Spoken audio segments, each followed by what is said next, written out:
1140 The Fan.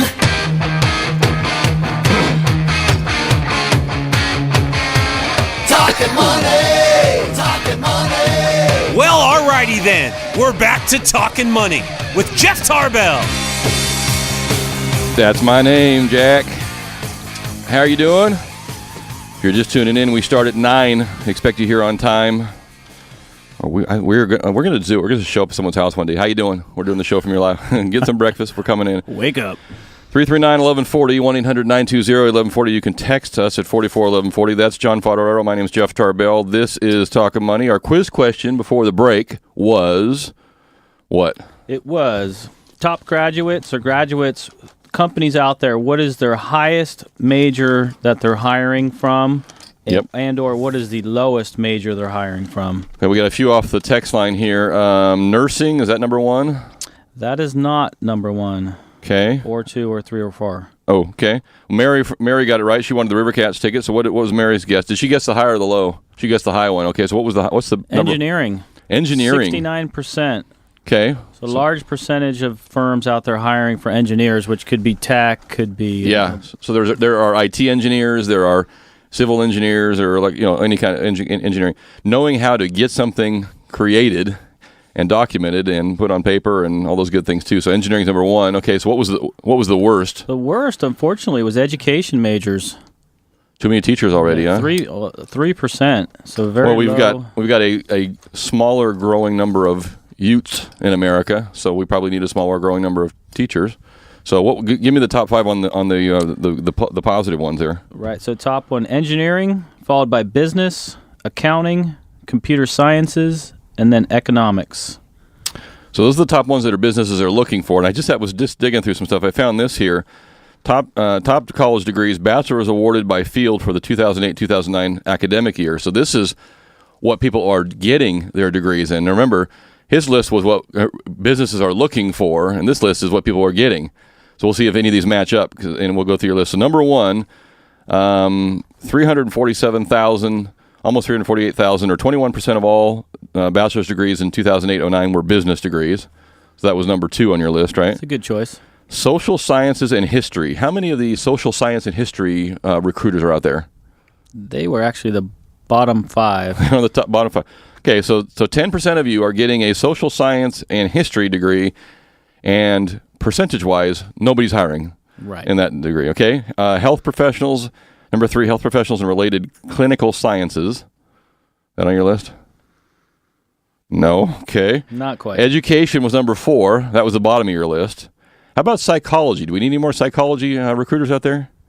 And that wasn't on your list. Yeah. Visual and performing arts. Where was that on your list of the top 5?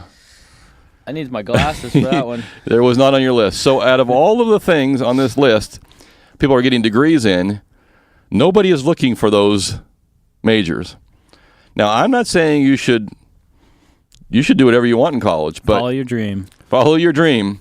But if you come out of college and nobody's hiring you for your dream and you have a college student loan problem, that could be an issue. So get your degree in whatever you want, but recognize what the industry wants. And you hear engineering all the time. Yeah. We need more engineering. We need more in science, and we need more people in that realm too. I like doing loans for engineers too. You do? Yeah. Because they'd read all the numbers and. Typically, they make decent money and they have their act together. Off the text line, creative accounting was that on your list. I think creative accounting is only on Wall Street, and for different group of people. So there was no creative accounting on your list there as well. So speaking of Wall Street, and I saw this. This was actually, was this out of the B? No, it was out of the Wall Street Journal. The latest, greatest in the retail world. Anybody got Dish Network at home? Anybody use Dish? No? You got Dish? Okay. So Dish has come out with what they call the Holy Grail of TV, and that is the Auto Hop. Have you heard of this? No. You haven't been offered the Auto Hop on Dish yet? No. I don't answer my phone. I don't blame you. Probably a mortgage guy on the other line. He wants to tell you something. Auto Hop. The $10 a month and $99 upfront fee will allow the DVR to go through and pull out the commercials out of all your shows for you, so you don't have to skip through them. So it will literally, if you DVR a program, pull out all the commercials and you can just watch the show straight on through. This is for broad, any kind of primetime shows, anything else too. So, with a raise of hands, I can't see Chris's hand in there. A raise of hands, is that a good idea or a bad idea? AutoHop, good idea or bad idea? Raise your hands if it's a good idea. My wife might like it. Okay, Chris, you like that idea? No. Really? Get your microphone on there. I'd have thought you'd have loved that. What's wrong with the AutoHop? Well, it'll only save me about 10 seconds because I've gotten pretty good with the remote where I know what I'm doing. So you are not watching the commercials either way, but you don't care about AutoHop. No, because I got a pretty good system where it's like Okay. Okay, so and I'm back. So you're doing that only to save yourself the $10 then? Yeah. Okay. Right. So you don't have a moral disagreement with AutoHop. No. Okay. So here's the problem. If we all start auto-hopping our TVs, you will be getting a bill for TV, for programming, for every single show you watch relatively soon.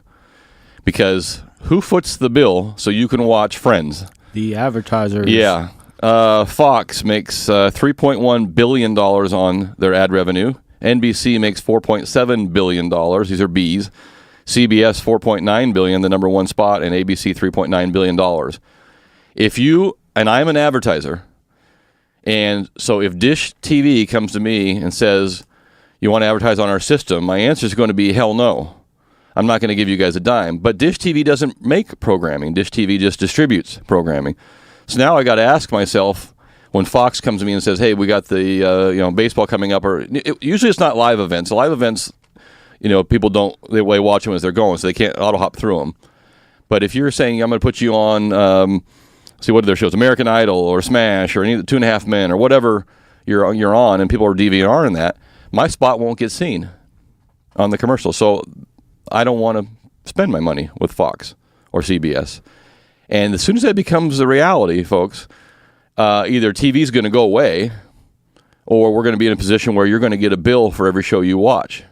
So be careful what you ask for, because what you might be asking for is a chance to foot the bill instead of the marketing, the advertisers. Cable prices have just gone up.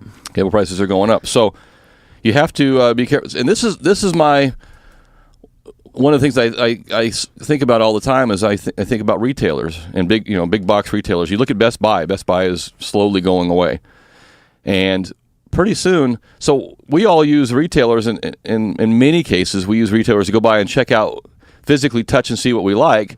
Then we go out in the parking lot and punch in on our iPhones and say, oh well, okay, I can get that through eBay with no tax and no delivery, and I can get it for for $50 cheaper. I don't really need it today. I need a scuba bag. I'm not going diving today. So I'll go order online. So we're using these retail locations as a walk-in and a touchy-feely place, and we're not buying from them. And my question is how long are they going to stay around and service us to be a touchy-feely place, and if we're not buying from them? I know pretty soon they're going to say, screw it. Everything is going to be in a huge warehouse, and maybe we have one showroom in every city, and you can drive down to wherever, West Sac or Roseville, you can look at it. You can't actually buy one there because we don't have any salespeople there. But I'm worried a little bit about, are we going to be able to go out and actually pick something up in the future? And we're getting so efficient that we're going to run them out of business, and we're already starting to see that with some retailers. Well, this is the same thing. If we skip over ads, and I don't like to watch all the ads either, but I recognize they're footing the bill for my entertainment for the most part. So I don't know. It's interesting. What's interesting is that CBS and Fox and ABC and everybody else, they haven't said anything yet about what they think about it. I'm here to speak for them. I can tell you what they think about it. They think about it, this is a disaster if that's going to come around. So anyway, if you're looking for the auto hop feature on your DVR through Dish, you got to pony up $100 up front and $10 a month, and they'll hop you right across the ads, and you can be out of there. I'm on the ad kick here in marketing. Let's bring these up here. I got them too. So this company, God, you remember? Maybe you might be old enough.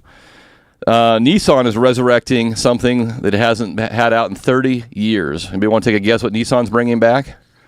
30 years has been since they've used this product or this name. The old Datsun.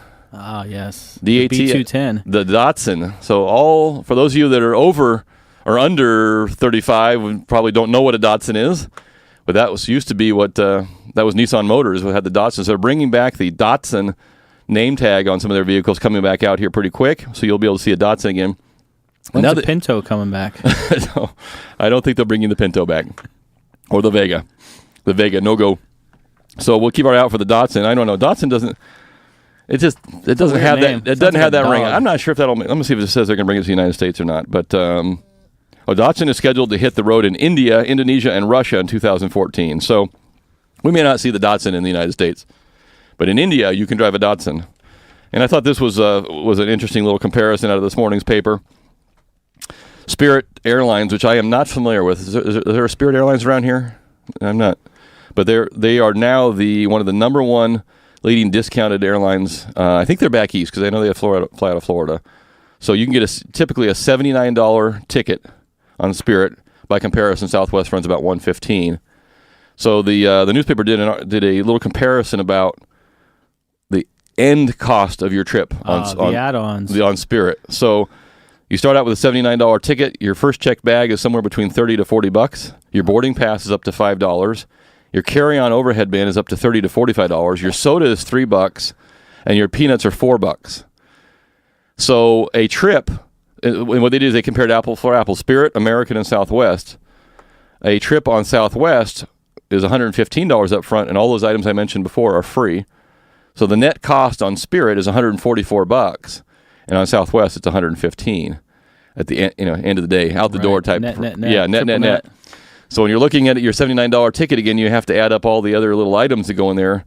Now, I don't know.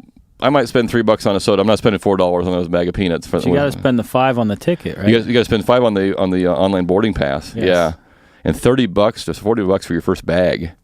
So unless you're flying buck naked and you're not thirsty, I wouldn't probably go Southwest rather than Spirit. And but you still need a boarding pass. So I guess they could staple that somewhere. Anywho, you can. Another consumer watch. I'm the consumer's friend today. I am. And if you are out looking for my last thing, we'll take another quick break here. I got two of them here. This is funny. So speaking of Japan, and they're bringing back the Datsun, the number one selling brand name in Japan right now are the GM brands, Hummer, Cadillac, and Chevy. But they're not Hummer, Cadillac, and Chevy vehicles because the Japanese don't buy, for the most part, American vehicles. They are the Hummer, Cadillac, and Chevy logoed mountain bikes, which are made in China. So the number one selling bike in Japan is made in China with a U.S. General Motors logo on it. I'm really confused. I know, and that's what picture. They look at the bottom there. So they what they like is the brand name and the image of the U.S. products, but they don't want to buy the U.S. product. They just want these emblazoned, bright yellow Hummer logos on their bike. Big giant top tube that says Hummer. Yeah, so beautiful. And the bike's not even made in the United States. It's made in China with a big sticker that says Hummer on it, and that is the top-selling bicycle in Japan. So if you got all that figured out, I want to know who the guy who went through school said, I'm going to sell a Chinese-made Hummer bicycle in Japan and make $1 million. That guy probably was an engineer. Well thought out. That guy was probably an engineer. So, Yes. Chris, let's do this. Let's take another break. We're going to come back. I got some good advice for you on when you should buy Facebook. We'll talk about the post office and what their plans are, and a whole bunch of mortgage-related stuff. And I got all kinds of stuff. Want to do another quiz question real quick? 339-1140, 1-800-920-1140. So Pebble Beach has been trying to expand their resort area. Okay. And the commission approved plans for a 100-room hotel, 90 new home lots, and expansion of existing hotels. Who are some of the owners of that company for the expansion? Okay, so Pebble Beach is proposing a huge expansion. It's been going on for years. Who are one of the top three big names that are proposing the Pebble Beach expansion? 339-1140 will be your ad back. Jack.